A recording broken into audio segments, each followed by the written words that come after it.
क्या आपने कभी ऐसी स्थिति का सामना किया है जहां सही काम करना आपके अपने दिल को तोड़ने के बराबर था? आज हम एक सबसे दिल दहला देने वाले क्षण का साक्षी बनते हैं। पवित्र शास्त्र में एक पिता को अपने विद्रोही बेटे के प्रति प्रेम और परमेश्वर द्वारा नियुक्त राजा के रूप में अपने कर्तव्य के बीच चुनाव करने के लिए मजबूर किया गया।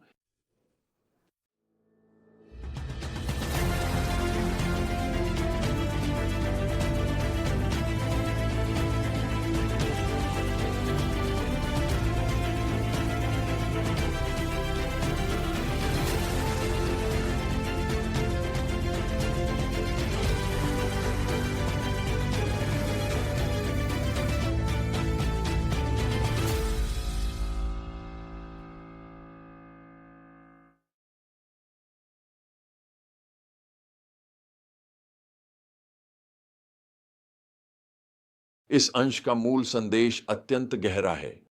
कभी कभी हमारे सामने आने वाली सबसे कठिन लड़ाइयां अच्छाई और बुराई के बीच नहीं होती, बल्कि दो ऐसी चीजों के बीच होती हैं जो हमारे लिए बेहद महत्वपूर्ण होती हैं।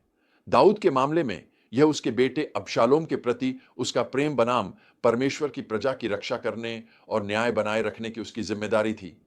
यह कहानी तीव्र नाटकीयता के साथ आगे बढ़ती है। अबशालोम ने यरूशलेम पर कब्जा कर लिया है और दाऊद के विश्वसनीय सलाहकार अहीतोफेल ने सुझाव दिया कि जब दाऊद कमजोर है तब 12,000 सैनिकों के साथ तुरंत पीछा किया जाए और हमला किया जाए। यह सैन्य दृष्टिकोण से परमेश्वर की दृष्टि में एक उचित सलाह प्रतीत होती है, लेकिन परमेश्वर की योजनाएं कुछ और थीं। हूशै के माध्यम से, जो दाऊद का गुप्त एजेंट था, परमेश्वर ने अहीतोफेल की सलाह को निष्फल कर दिया। जब अबशालोम हूशै की विलंबित हमले की रणनीति को चुनता है, तो यह दाऊद को तैयारी के लिए महत्वपूर्ण समय दे देता है। इस संकट के बीच हम भजन संहिता 40 को पाते हैं, जो हमें दाऊद के हृदय की एक झलक देता है।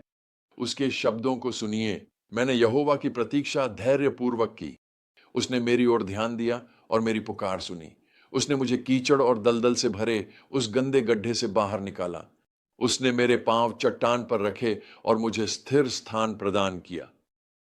इस अंधकारमय घड़ी में भी दाऊद का विश्वास परमेश्वर की विश्वास योग्यता में अडिग बना रहता है।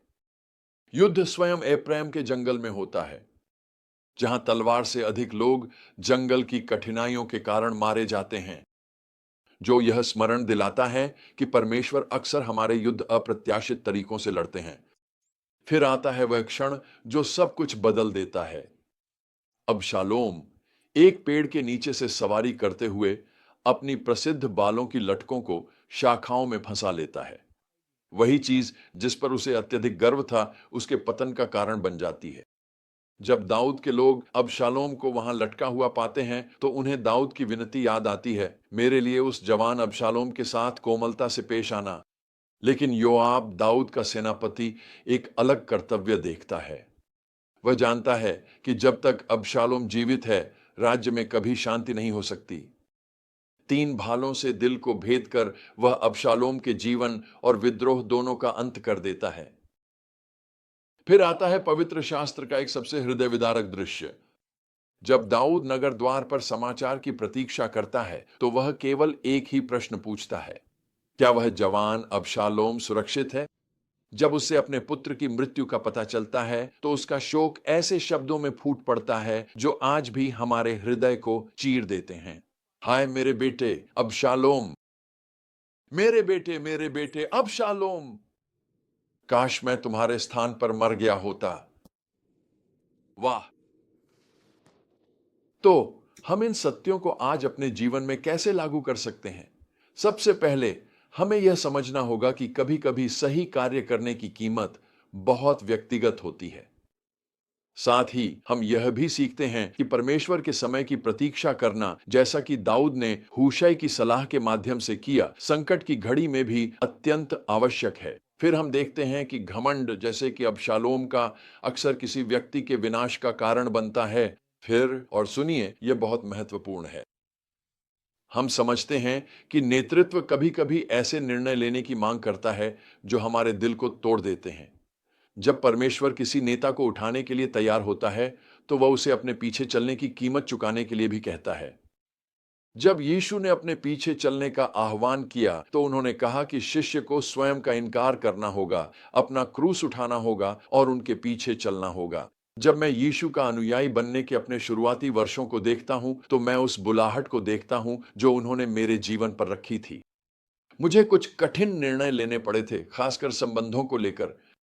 मुझे यह तय करना पड़ा कि क्या मैं यीशु से, उन सभी लोगों से अधिक प्रेम करता हूं जिनकी मुझे परवाह है। वे शुरुआती निर्णय मेरे जीवन की आगे की दिशा तय करने वाले बन गए। मैंने सीखा कि हमारी सबसे गहरी पीड़ा में भी हम परमेश्वर की बड़ी योजनाओं पर भरोसा कर सकते हैं। हमें यह समझने की जरूरत है कि यीशु का अनुसरण करना हमेशा आसान नहीं होता। यह अक्सर दर्द और पीड़ा के साथ आता है। लेकिन हम इस बात में निश्चिंत हो सकते हैं कि वह हमारे जीवन के माध्यम से अपनी इच्छा को पूरा करेगा। देखिए, यह कहानी हमें याद दिलाती है कि जीवन के सबसे कठिन क्षण अक्सर तब आते हैं जब प्रेम और कर्तव्य के बीच टकराव होता है। लेकिन इन दर्दनाक परिस्थितियों में भी परमेश्वर विश्वास योग्य बना रहता है। वह हर उस माता पिता के दिल को समझता है जिसने कभी अपने भटके हुए बच्चे के लिए आंसू बहाए हैं, हर उस नेता को जो दया और न्याय के बीच चुनाव करने के लिए मजबूर हुआ है, और हर उस व्यक्ति को जिसने व्यक्तिगत कीमत चुकाने के बावजूद दृढ़ता से खड़ा रहना चुना है। इन क्षणों में दाऊद की तरह यह विश्वास रखें कि परमेश्वर की योजनाएं हमारे दर्द से कहीं बड़ी हैं और उसकी सांत्वना हमारे शोक से कहीं गहरी है।